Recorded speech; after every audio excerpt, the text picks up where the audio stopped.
पारस धाम बातें कोई नहीं करो। ओम नमः सिद्धेभ्यः।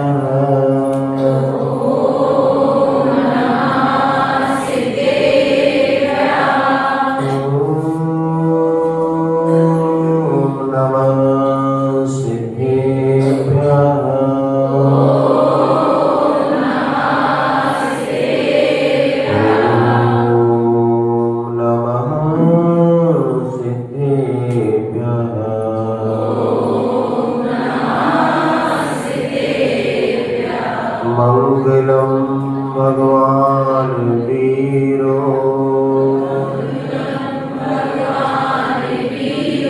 मंगलम गौतमागणि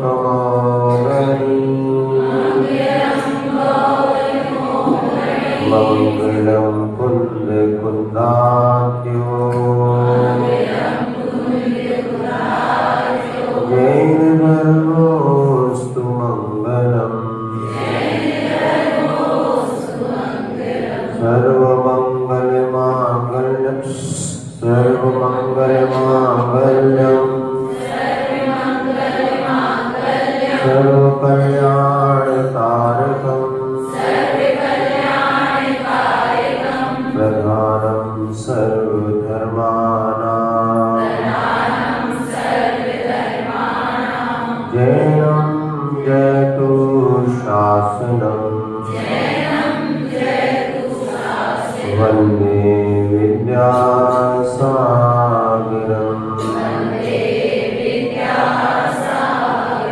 जय बोले अहिंसा परमो धर्म की जय। शासन नायक भगवान महावीर स्वामी की जय। आचार्य भगवान श्री कुंद कुंद महाराज की जय। आचार्य गुरुवर श्री विद्यासागर जी महाराज की जय। आचार्य श्री समय सागर जी महाराज की जय। बोले श्री विवेक सागर जी महाराज की जय। बोले मुनि श्री अजय सागर जी महाराज की जय। मुनि संघ की जय। नमो।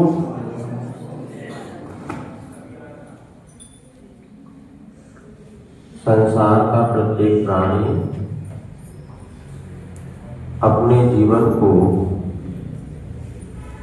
सुखी बनाने के लिए निरंतर पुरुषार्थशील रहता है। हमारा जीवन कैसे सुखी बने, कैसे परिवार में समृद्धि आए, सुख शांति का माहौल हमारे परिवार समाज में बना रहे, इसके लिए निरंतर व्यक्ति पुरुषार्थ करता है। और वह पुरुषार्थ लौकिक दृष्टिकोण से हम देखते हैं तो कुछ सीमा तक तो सफल होता है, बाकी कुछ सीमा पर वह सफलता को प्राप्त नहीं भी हो पाता। लेकिन परमार्थ की दृष्टिकोण से जब हम देखते हैं तो अपने जीवन को सुखी बनाने का रास्ता हमारे यहाँ आचार्य कुमार स्वामी महाराज ने तत्वार्थ सूत्र में सबसे पहले बताया। सम्यक दर्शन ज्ञान चारित्राणि मोक्ष मार्ग। मोक्ष का अर्थ ही है कि संसार के सारे दुखों से छूट जाना। मोक्ष किसे कहते हैं? मोक्ष किसी स्थान विशेष का नाम नहीं है, लेकिन जब हम संसार के दुखों से छूट जाते हैं तो मुक्त हो जाने का नाम है मोक्ष। तो जो सिद्ध परमेष्ठी बने हैं, जिन्होंने अनंत सुख प्राप्त कर लिया है, वो उन सब ने क्या किया कि संसार के दुखों को की जो कारण थे, ऐसे कर्म के बंधनों को छोड़ दिया। ऐसा पुरुषार्थ उन्होंने किया कि अपने जीवन में अब कभी भी उनको पुनः दुख के निमित्त मिलने वाले नहीं।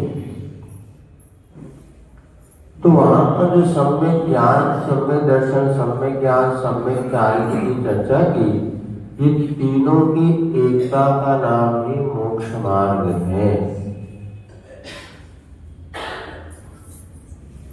सम्यक दर्शन, सम्यक ज्ञान और सम्यक चारित्र में सबसे पहले सम्यक दर्शन को रखा, अर्थात पहले हमारे भीतर आस्था होनी चाहिए कि जिस रास्ते पर हम चल रहे हैं वो रास्ता हमें अपने सही मंजिल को प्रदान करेगा, और उस रास्ते की जानकारी होना सम्यक ज्ञान है, और उस पर आचरण, अपना जीवन को उस तरीके से उस पर चलने का पुरुषार्थ करना, ये सम्यक चारित्र है। तो मार्ग तो हमें पता है, मार्ग का ज्ञान हो जाए उसके बाद में उसका आचरण करना बहुत दुर्लभ होता है। अब क्योंकि हम सब लोग संसार में जितने प्राणी हैं उसमें जो जहाँ हम लोगों ने जन्म लिया है, ऐसे जैन या परंपरा में ही एकमात्र वह मोक्ष का समीचीन मार्ग दर्शाया गया है। और यहाँ पर जो हम लोग एकत्रित हुए हैं, ये कैसे क्या भूमिका बनी है, इसमें थोड़ा सा आप सब लोगों को बोध तो होगा या बता देते हैं। आचार्य महाराज के आशीर्वाद से हमारा इधर प्रमाण सागर महाराज जी के साथ शिखर जी में चातुर्मास हुआ, उसके बाद बिहार हुआ, और यहाँ पर पुनः अभी इस बार का वर्षा योग भानपुरा में भोपाल में ही करने का योग बना। आचार्य महाराज के आशीर्वाद से हम और 3 चिल्लक जी महाराजों ने भानपुर में चातुर्मास हुआ, उसके बाद भोपाल में ही रुकने का संकेत मिला। हमारे साथ अजय सागर जी महाराज चिल्लक जी का भी और आना हुआ, और भोपाल में प्रवास चल ही रहा था। हम तो सोच रहे थे कि अब चातुर्मास हो गया, और बहुत दिन हो गया, पिछली फरवरी में हम भोपाल आ गए, और लगभग साल भर होने के तो क्यों ना यहाँ से हम अब कहीं और अन्यत्र विहार करें, किंतु आचार्य महाराज का ऐसा कोई निर्देश अभी नहीं मिला, तो आपको भोपाल में ही रुकना है।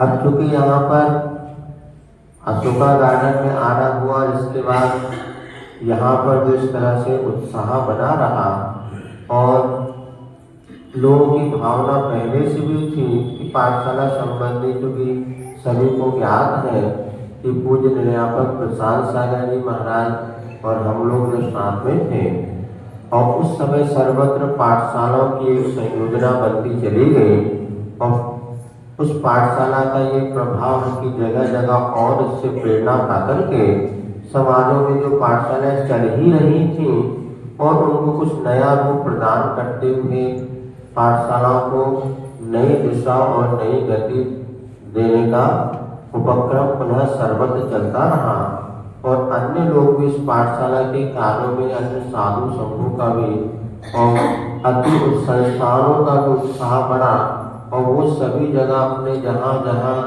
जैन समाज है वहाँ पर पाठशालाएं व्यवस्थित हो चले, हमारे आने वाली पीढ़ी जैनत्व के संस्कारों को ग्रहण कर सके। सो सारे के सारे उपक्रम अनेक वर्षों से चल रहे हैं, और मुनि महाराज आदि भी जहाँ जहाँ प्रेरणा पाठशाला के दे रहे हैं, सर्वत्र इसीलिए पुरुषार्थ करते हैं कि आगामी आने वाले समय में जैनत्व को कैसे सुरक्षित रखा जाए। तो समय समय पर संगोष्ठियाँ, पाठशाला शिक्षकों का आना जाना वहाँ पर होता रहता है, और करीब अभी वर्षा योग में भी 2-3 बार संगोष्ठी इधर महाराज जी के पास भी। तो हमने सोचा थे पाठशाला का जब सब लोग इतने हो ही रहे हैं करते, तो पुनः कुछ नया करने का जब महाराज लोग कर ही रहे तो बहुत अच्छा है, अपने कोई जरूरत नहीं है, इसलिए हमारा कोई संगोष्ठी आदि करने का कोई विचार नहीं था। और अभी भी संगोष्ठी का रूप ना दे करके जब यहाँ पर बहनों को, बहन का आना हुआ गुना से, और उन्होंने बार बार कहा महाराज आप कुछ रख लो। हमने कहा भैया हम क्या रख लें, तुम लोग यदि तैयार हो तो हम अपना समय दे देंगे और क्या, लेकिन करना आप लोगों को पड़ेगा। इधर समाज की यहाँ भी जो भी पाठशाला संचालित थी और वहाँ पर भी पाठशाला वालों का ही भाव था कि कई जगह हम जाते हैं, लेकिन अभी तक हमारे यहाँ ऐसा कोई योग नहीं बन पाया कि हम बाहर की बहनों को भी बुला करके और जैसा हम वहाँ पर अपना मतलब लाभ लेते हैं वो बहनें भी यहाँ तक के लाभ ले सकें। हमने कहा भैया देखो, बाकी तो वहाँ प्राय सब जगह संगोष्ठी में सबका परिचय आदि अभी 2 बार हो भी चुका है, 3 बार, तो अब क्या करेंगे, तो कुछ शिक्षण प्रशिक्षण की कोई बातों पढ़ने लिखने का समय निकाले तो हम आप लोग सब एकत्रित हो जाओ तो हम यहाँ पर कर देंगे। हमें क्या करना है, माइक है कॉल भी है, पर आप लोग व्यवस्था बना दो तो हमें कोई बाधा नहीं है। तो इधर जब इन्होंने कहा जनवरी के माह में स्कूल की छुट्टियां भी इस बार सरकार पहली बार घोषित की क्या, पहले 1 से 4 2 साल से पहले अभी तक 25 से 31 की छुट्टियां सुनते थे, हमें ज्ञान नहीं था, लेकिन उन्होंने कहा नहीं 1 से 4 तक की छुट्टी, 4 तरह की छुट्टी रविवार है ही।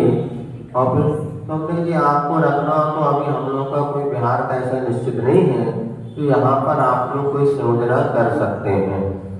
और चूंकि वो जो बहनें पाठशाला से आए थे तो उनका तो नहीं करना ही है, रखना ही है, और उन्होंने हमने कहा भैया देख लो जिम्मेवारी उठा तो ठीक है, तो उन्होंने जिम्मेवारी का हाँ हम कर देंगे, सबसे संपर्क करेंगे।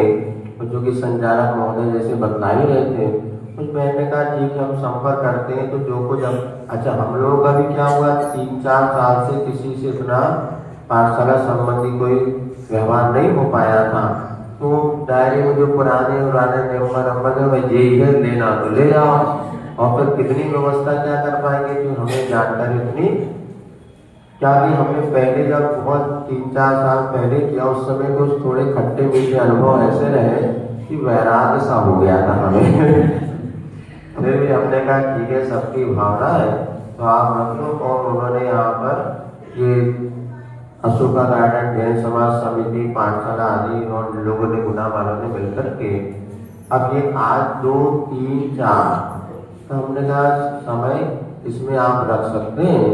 तो उन्होंने स्टाफ चूँकि बाहर के जो दूर दूर से जो आने वाले हैं, अब चूँकि कई लोग आज सुबह चले हैं, कई लोगों की ट्रेनें भी लेट हुई, कल बैठे थे 10 बजे स्टेशन पे, किंतु गाड़ी 2 बजे आई, अब उनकी वो इसीलिए वो यहाँ पर अब लेट आ गए।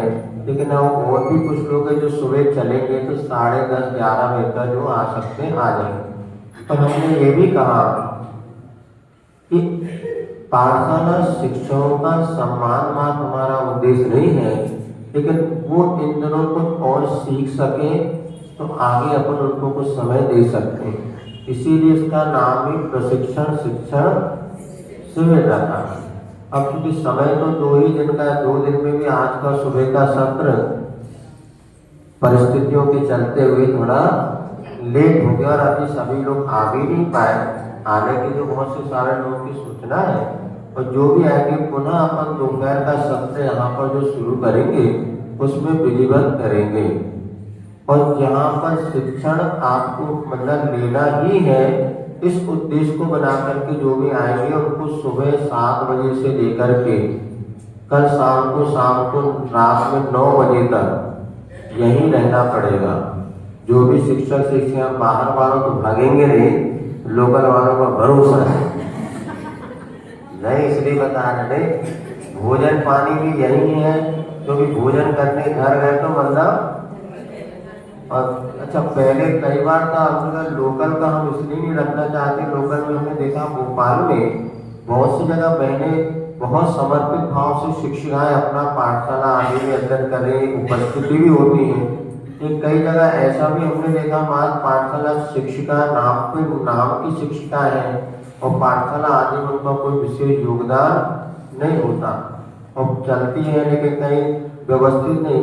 तो अभी सिर्फ हमारा ये था जहाँ पर नियमित पाठशालाएं चलती हैं, जहाँ पर शिक्षक कम से कम महीने में 20 दिन आकर के बच्चों को पाठशाला आदि में अपना सहयोग देते हैं, उनको पढ़ाते हैं। वास्तव में जहाँ पर पाठशाला है ऐसी शिक्षिकाओं को हम यहाँ पर आमंत्रित, क्योंकि रविवार शनिवार कई पाठशाला चलती है, उनका निषेध नहीं है, क्योंकि प्रथम चरण में अपन और द्वितीय चरण में बार बार साल में 3 बार 2 बार भी प्रशिक्षण रख सकते, इसमें कोई बाधा नहीं। और हमारा जो दूसरी योजना है बहुत पहले की, जब हम महात्मा की हर रविवार को या महीने में एक रविवार में हम 2-3 पाठशाला को बुलाएं। क्या उनका मूल उद्देश्य हमारा भावना ये कि बाकी तो जो हो रहा बहुत अच्छे तरीके से सभी महाराज लोग करते हैं, लेकिन थोड़े शिक्षण पे 2-3 ऐसा हो, किसी प्रकार के मंची कार्यक्रम को अपेक्षा ना हो, ना किसी को मान सम्मान की, ना किसी को ज्यादा लेने देने की। आप भैया आओ पढ़ो, क्योंकि आज बहुत सारे शिक्षक ऐसे हैं जिनको अपने लिए कुछ कहीं ना कहीं कमी महसूस होती कि काश हम, क्योंकि वर्षों से पाठशाला चलने के बाद भी जैसी ग्रोथ होनी चाहिए वो ग्रोथ नहीं, और कुछ समस्याएं जो पहले थी आज उससे 10 गुना और बढ़ गई, तो वो समस्या है। उस समस्या से बच्चे जब तक छोटे छोटे होते हैं तब तक पाठशालाओं से जुड़ते हैं, उसके बाद वो जहाँ 4वीं 5वीं के बाद पाठशाला में नहीं आ पाते। अब शिक्षक क्या करेगा, बच्चों खेल कूद करके थोड़ा बहुत पढ़ा दिया और वो चले जाते हैं। इन कुछ समस्याओं को कैसे हम समाधान कर सकें, कैसे वास्तविकता की धरातल पर उतर करके इन पाठशालाओं का संचालन, इस विषय में हम 2 दिन बैठ करके विचार करेंगे। और विभिन्न प्रकार के आज पाठ्यक्रम भी उपस्थित हो चुके हैं, अनेक प्रकार के संस्थान परीक्षा बोर्ड आदि भी संचालन है।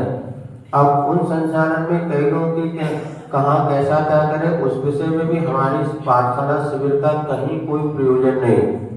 हमारा तो सिर्फ इतना ही कि जहाँ से आप चाहें परीक्षा दिलाएं, जहाँ से आपको जुड़ना हो जुड़े, उसमें हमारा कोई भी प्रतिबंधन या किसी प्रकार का वो नहीं है। लेकिन बच्चों को हम नियमित कैसे शिक्षा दें कि जिससे उनका 2 या 3 साल में बच्चे जैनिज्म की बेसिक जानकारी जो हम लोग को बचपन में मिलती वो कैसे मिले, इस विषय पर अपन चर्चा करें और बड़े बच्चे कैसे जुड़ सकें, और जो टीचरों में कहीं कुछ प्रश्न आदि है उसको अपन चर्चा कर सकें। और इस कुछ उद्देश्य को लेकर के और यहाँ पर ये जो अपने को शिक्षण शिविर की योजना बने। अब क्योंकि आज प्रथम दिन है और सुबह सुबह का समय लोग आ रहे हैं, तो जैसा कुछ होगा शेष अपन दोपहर में शुरू करेंगे। आज अपन थोड़ी सी प्रक्रिया कर लेते हैं, जो सुबह ध्यान हमें यहाँ पर अभी पिछले दिनों ओम सामायिक मंत्र साधना का शिविर लगाया, क्योंकि आज हम लोग देखते हैं आज मन की प्रसन्नता, वाणी की प्रशस्तता और तन की स्वस्थता, ये 3 चीज हमारे जीवन में बहुत आवश्यक है। और इससे पहला उद्देश्य हमारे लिए कर्मों का क्षय हो, हमारा पाप क्षय हो। तो ये कैसे हम इसको कर सकते हैं, तो जैन दर्शन में एक सामायिक साधना का वर्णन है। और ओम एक ऐसा बीजाक्षर है जिसमें सारे के सारे कहना चाहिए ब्रह्मांड की शक्ति समाई हुई है। और मंत्र उसे कहते हैं जो हमारे मन को नियंत्रित करे और व्यवस्थित करे। ऐसे ओम सामायिक मंत्र साधना का आधार बना करके इधर भोपाल में जो शिविर लगाया गया उसमें लोगों ने बहुत लाभ लिया। और हम भी सोच रहे थे यहाँ पर जो शिवरार्थी हैं उनको अपन आप लोग कई लोग हैं जो नियमित रूप से सामायिक करते हैं, तो वो कैसे इसका लाभ ले सकते हैं। तो हम अभी 10-15 मिनट में अपन इसको समझ करके और कल जैसे और आप भूमिका बना देंगे। देखो, ओंकारम बिंदु संयुक्तम नित्यम ध्यायन्ति योगिना कामदम मोक्षदम चे ओंकाराय नमो नमः। ओंकार ऐसा बीजाक्षर है जो मन वांछित फल को देने वाला है। कामदम मोक्षदम चे योग, तो मन वांछित फल और मुक्ति को भी देने वाला यह ओम बीजाक्षर है। इस ओम की भी अनेक प्रकार से विधाओं से ओम का ध्यान भी होता है, ओम का नाद भी है, ओम का जाप भी है। और इस प्रकार से तो ओम की कैसे हम साधना करें, क्योंकि आज जितनी भी मेडिटेशन या ध्यान की विधि आप देख रहे हैं उसमें ओम को मुख्य रूप से अपना आधार बनाया जाता है। और जैन दर्शन को नहीं और जितने दर्शन हैं लगभग सभी ने ओम की महत्ता को स्वीकारा है। तो पहले हम ओम के नाद के माध्यम से मन को एकाग्र करने का अभ्यास करते हैं और इसके बाद सामायिक में क्या करना होता है। एक सामायिक में कुछ भी नहीं करना होता है। हमारे पास 3 योग हैं, मन योग, वचन योग, काय योग। तो ये हमेशा कुछ ना कुछ करते ही रहते हैं। तो ये मन वचन काय की एक्टिविटीज जो होती हैं उसको कितना हम कम कर सकते हैं, कितना कम कर सकते हैं। और जैसे पंखा आपका चलता है ना, और उसको बंद करते चले आओ, और कम करते चले, और कम करते चले आओ। तो जितना हम अपने मन वचन काय की एक्टिविटीज, उनकी क्रियाएं उनको कम कर सकते हैं, उसका नाम है सामायिक। आर्टिस्ट का सामायिक में कुछ ना करने की स्थिति होती है, लेकिन हम सब से कुछ ना कुछ करना है, इसका नाम सामायिक है। लेकिन सामायिक आचार्यों ने कहा कि सामायिक में जो श्रावक या साधु होते हैं, वो सारे श्रावक जो होता है वो भी सामायिक के काल में आरंभ और परिग्रह का त्याग करता है और सामायिक एक शिक्षा व्रत के रूप में लिया है। जैसे मुनिराज होते हैं वो पूर्णतः आरंभ परिग्रह के त्यागी होते हैं, श्रावक पूर्णतः त्याग नहीं कर पाता है, तो कुछ क्षण के लिए अपने मान लीजिए 24 मिनट अथवा 48 मिनट के लिए समस्त आरंभ और परिग्रह का त्याग कर देता है। जितने वस्त्र आभूषण को धारण किए हुए हैं उसके अपेक्षा सारे वस्त्र आभूषण को या सारे आरंभ और परिग्रह को त्याग करके वो 24 मिनट के लिए मुनि और आर्यिका बनने की साधना करता है। शिक्षा व्रत कहा है। सामायिक में बैठ जाओ करके क्या हो गया, अब मुनि बन जाओ। सामायिक में बैठने का क्या हो गया, आर्यिका बन जाओ। अब हम 20 मिनट के लिए आर्यिका बन गए क्योंकि आप मुनि बन गए, क्योंकि आपका बहुमत ज्यादा है इसलिए बना। तो जैसे आर्यिकाओं का सब त्याग होता है, तो 24 मिनट के लिए हम सारे आरंभ और परिग्रह का त्याग करते हैं, 5 पाप का पूर्ण रूप से त्याग करते हैं। जब ये श्रावक पूरी तरह पाप त्याग करके बैठ जाता है, अब क्या करना, कुछ भी नहीं करना, बस आरंभ परिग्रह का त्याग हो गया। तो इसको कहा चेलोपसृष्ट मुनिरेव। जैसे मुनिराज के ऊपर किसी ने वस्त्र डाल दिया तो भी उनके व्रत खंडित नहीं होते, क्योंकि भीतर से उनका सब त्याग है। तो श्रावक को भी यहाँ पर चेलोपसृष्ट मुनि, उस मुनि के समान उनको माना है जिसका कि पूर्ण रूप से परिग्रह का त्याग है, लेकिन ऊपर से वस्त्र आवरण किसी ने डाल दिया। अब क्योंकि इतने वस्त्र आदि का जो त्याग नहीं कर पाता, उसको छोड़ करके शेष परिग्रह का त्याग उस समय श्रावक मुनि के समान हो जाता है। इतनी उसकी कसाई मंद होती है कि सामायिक साधना भी अपने आप में बहुत महत्वपूर्ण है। तो इसके बाद तीसरा जो है, तो सबको ये समझो ग्रस्त अवस्था में रह करके भी हमें 24 मिनट कम से कम मुनि और आर्यिका बनने का अभ्यास करना है। तो वो अभ्यास कैसे सामायिक में किया जाता, वो अभी यदि हो सका तो कल अपन करते हैं या अभी देख लेते हैं, हम कल ही करेंगे उसको जब तक। तो ये इसके बाद तीसरी मंत्र साधना। आज अपने पास जो मंत्र है दुनिया में नमोकार मंत्र ऐसा कोई दूसरा मंत्र नहीं है, और कोई भी मंत्र साधना के पीछे एक चीज मात्र मुख्य है, वो है एकाग्रता। और हम लोग क्योंकि परंपरा से नमोकार मंत्र पढ़ते आ रहे हैं, तो पढ़ते तो है लेकिन वो उसकी एकाग्रता की कमी होती है। तो उस नमोकार मंत्र को कैसे पढ़ा जाए, कई लोग कहें कि भैया 5 माला फेर ले हमारा काम हो गया, और माला फेरने के साथ मन की स्थिरता नहीं बन पाती, तो मन की स्थिरता आदि कैसे बनाया जाए, ये अगर हम मंत्र साधना के माध्यम से और मंत्रों को अनेक जो नमोकार मंत्री हैं उसके पदों को आगे पीछे करते हुए 120 प्रकार से नमोकार मंत्र को पढ़ा जा सकता है। तो 120 प्रकार से नमोकार मंत्र पढ़े कैसे करें, इसको लेकर के 7 दिवसीय जो साधना की थी यहाँ पर, उसको सोच रहे थे अपन सुबह सामायिक की विधि के अनुसार करके आपको थोड़ी देर बता देंगे। तो आज जो आप लोग मंत्र आदि की साधना करते हैं, जो जिस लक्ष्य को लेकर के आप लोग पुरुषार्थ करते हैं, उस लक्ष्य की प्राप्ति में ये मंत्र साधना हमारा एक बहुत महत्वपूर्ण स्थान है। और दूसरी बात आप लोग को ये तो एक साधना का अपन बना लेंगे। अब क्योंकि अपन यही सोच रहे हैं अभी करने का, तो थोड़ा सा या कर लेते 5 मिनट 15 मिनट करते हैं। क्योंकि जिनको आप पहले क्या करेंगे, देखो सबसे पहले अपन अब क्योंकि दिग्बंधना भी कर श्रावकाचार में दिग्बंधना करने का, अपन दिग्बंधना ना दिग्बंधना करते ही है कि हम जहाँ पर बैठे उस स्थान को छोड़ करके शेष स्थान में आने जाने का त्याग करते हैं। और वो भी अपन उसको देखेंगे जैसा योग बना। अभी अपन सबसे पहले ओम का नाद 3 बार करते हैं, मुद्रा लगाते हैं। इसके बाद आती जाती श्वास को देखेंगे। इसके बाद जो है अपने को मन को शांत करने के कुछ प्रयोग करते हुए और बस 15 मिनट में साधना अपन करके देखते हैं। फिर जैसा होगा आगामी दिनों में दोपहर के सत्र में और अपन विचार करेंगे। सबसे पहले इसको कहते हैं प्राण मुद्रा। ये मुद्रा लगा लेते हैं और जितनी समय हम यहाँ पर बैठे हुए हैं लगभग अपन मान लेते हैं 15 मिनट के लिए।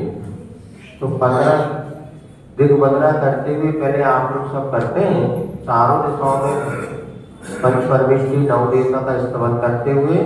और अपन ये विचार करते हैं अब 15 सामायिक काल के पर्यंत हम समस्त आरंभ और परिग्रह का त्याग करेंगे। जितना आपके शरीर पर वस्त्रांश का संकल्प के साथ पहले 3 बार ओंकार का नाद करेंगे।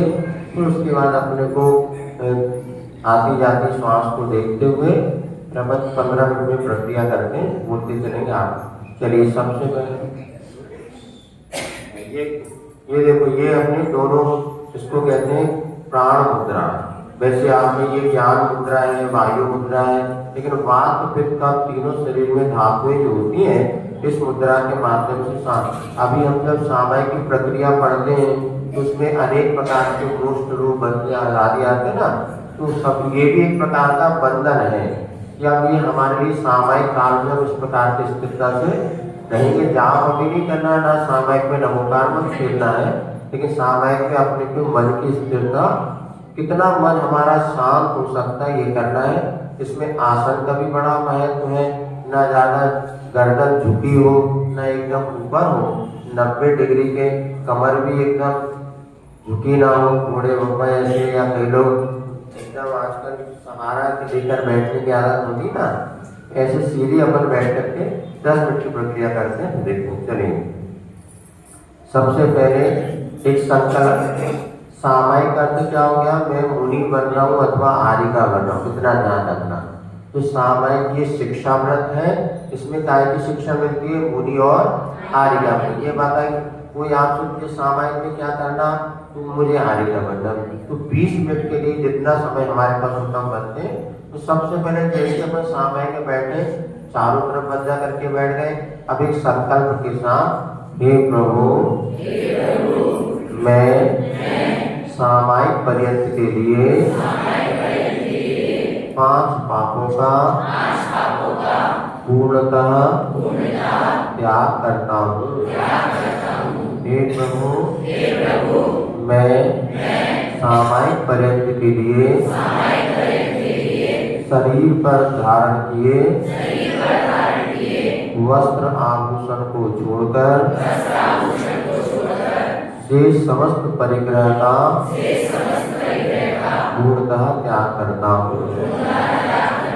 हे प्रभु सामायिक पर्यंत के लिए मैं जितने स्थान पर बैठा हूँ उसके सिवा अन्यत्र जाने आने का पूर्णतः त्याग करता हूँ। ये एक संकल्प के साथ अपना हो गया। अब अपन प्रारंभ बैठ गए। अब आपके 5 पाप का त्याग हो चुका है सामायिक पर्यंत के लिए। अब ओमकार की ध्वनि हमें करना है। सर्वप्रथम श्वास को गहरा लेते हुए नाभि तक ले जाएंगे और मुख को खोल करके ओम की ध्वनि के साथ 3 बार उसका नाद करेंगे। ओम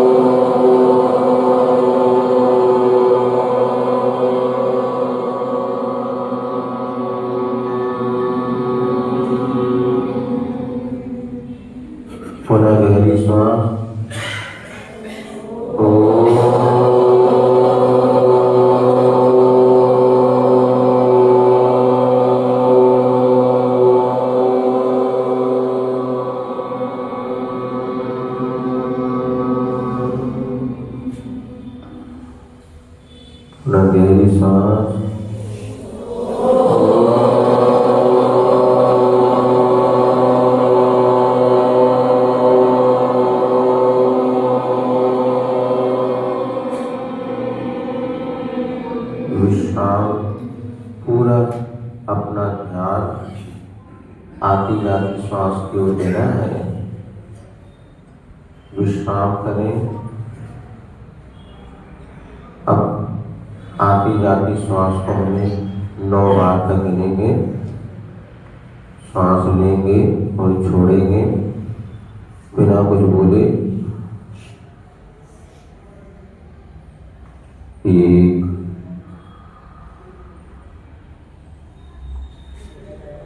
2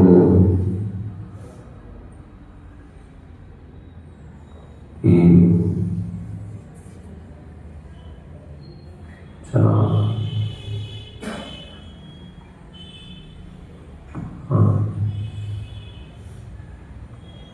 6 7 8 9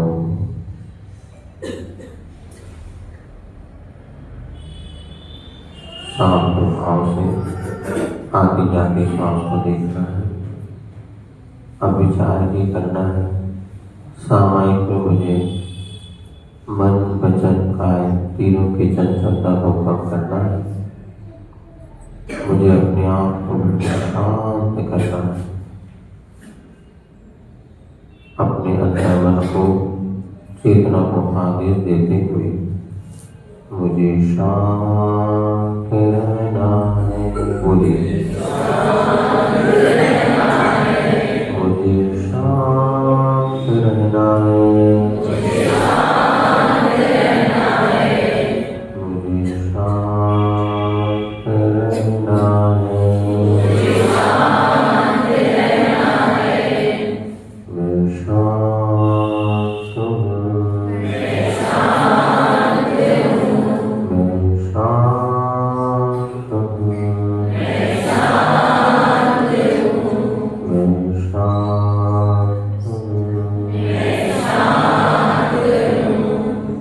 अनुभव करें मन वचन काय तीनों शांत हो रहे हैं, इनकी चंचलता दूर हो रही है। शांतो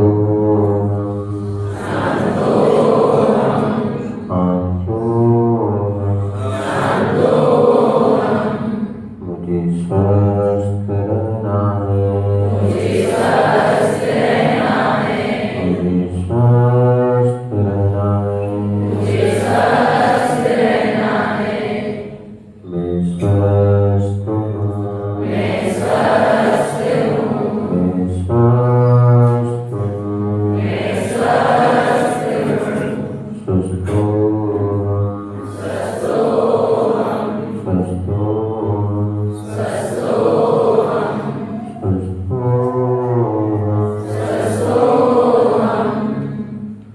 मेरे मन के सारे विकल्प जो हैं पर को लेकर के उत्पन्न होते हैं।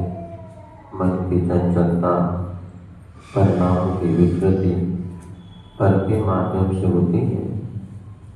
जब इस संसार में कोई भी मेरा नहीं है, मैं अकेला जन्मता हूँ, अकेला मरता हूँ। संसार में मैं अकेला हूँ। मैं एक हूँ। मैं एक हूँ। एको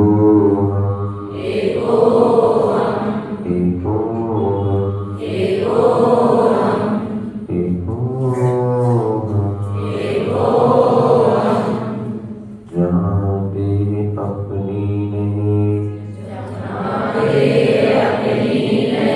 तहाँ न अपना कोई। जब शरीर भी अपना नहीं है तो अन्य पदार्थ मेरे कैसे हो सकते हैं? सब पदार्थ मुझसे भिन्न हैं। मैं एक अकेला हूँ। एको हम, एको हम, एको हम, एको हम, एको हम, एको हम।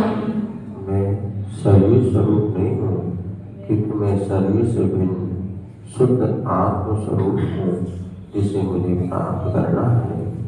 शुद्धोऽहम् शुद्धोऽहम्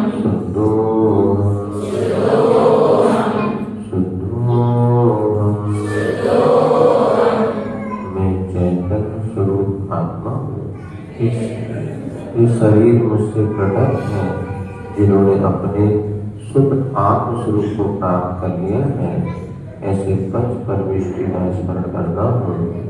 नमो हरिहंताणं नमो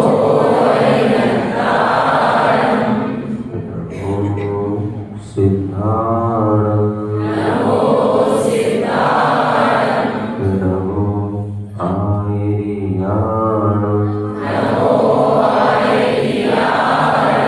नमो वज्रायाणं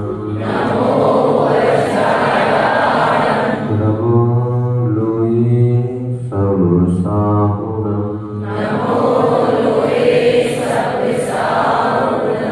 हम नमोकार मंत्र को आकाश की पाटी में लिखने का प्रयास करेंगे। एक एक अक्षर जब बोलेंगे उस अक्षर को लिखना है। एक ही बार लिखेंगे। न आकाश में अपना या हाथ की उंगली को घुमाते हुए न मो। अब बोलने के अपेक्षा लिखना है आपको। बोलना हम बोलेंगे, आपको सिर्फ लिखना है। और बोलना नहीं, लिखेंगे उंगली से माध्यम से। री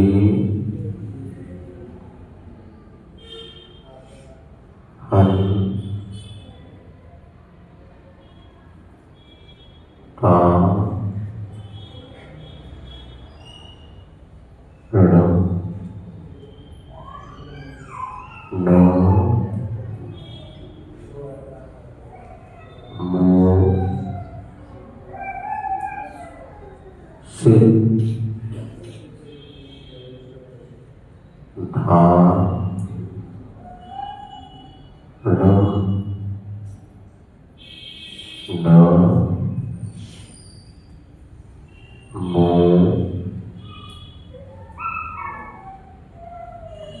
आ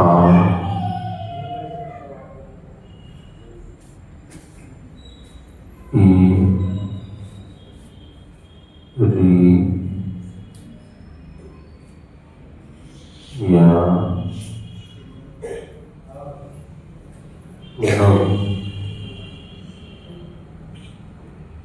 न मो उ बन झा या न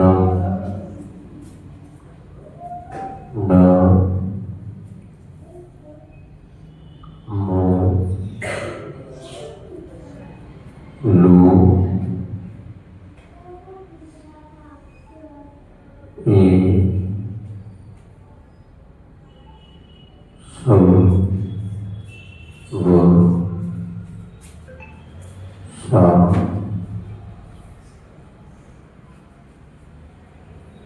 हूँ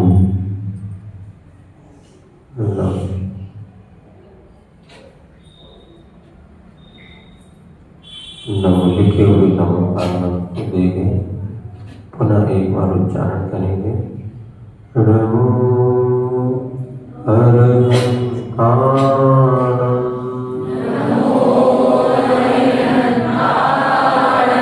नमो सिद्धाणं नमो आयर्याणं नमो वज्रायाणं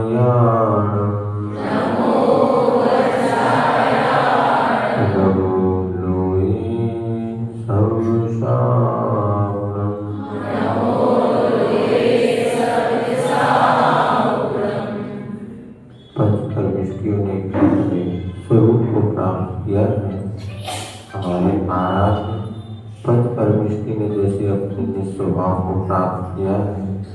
अनंत भगवान के पास अनंत ज्ञान, अनंत सुख, अनंत वीर जो प्रकट रूप में है। सिद्धों के पास सूक्ष्म आदि गुण प्रकट रूप में है। वैसा ही मेरा स्वरूप है। मुझे अपने स्वरूप को प्रकट करना है। सोहम सोहम सोहम सोहम सोहम शांतोहम शांतोहम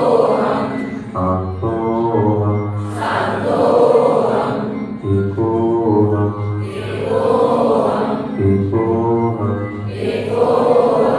शुद्धोहम शुद्धोहम सोहम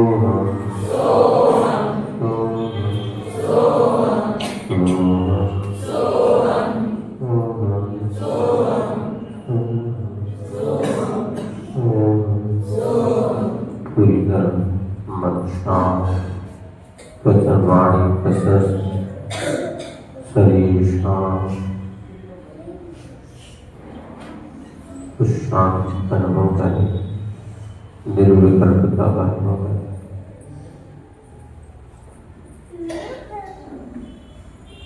फिर इस मुद्रा को लेंगे, आंखों को लेंगे, दोनों हाथों को घर्षण करते हुए अपने नेत्रों में हिलाते हुए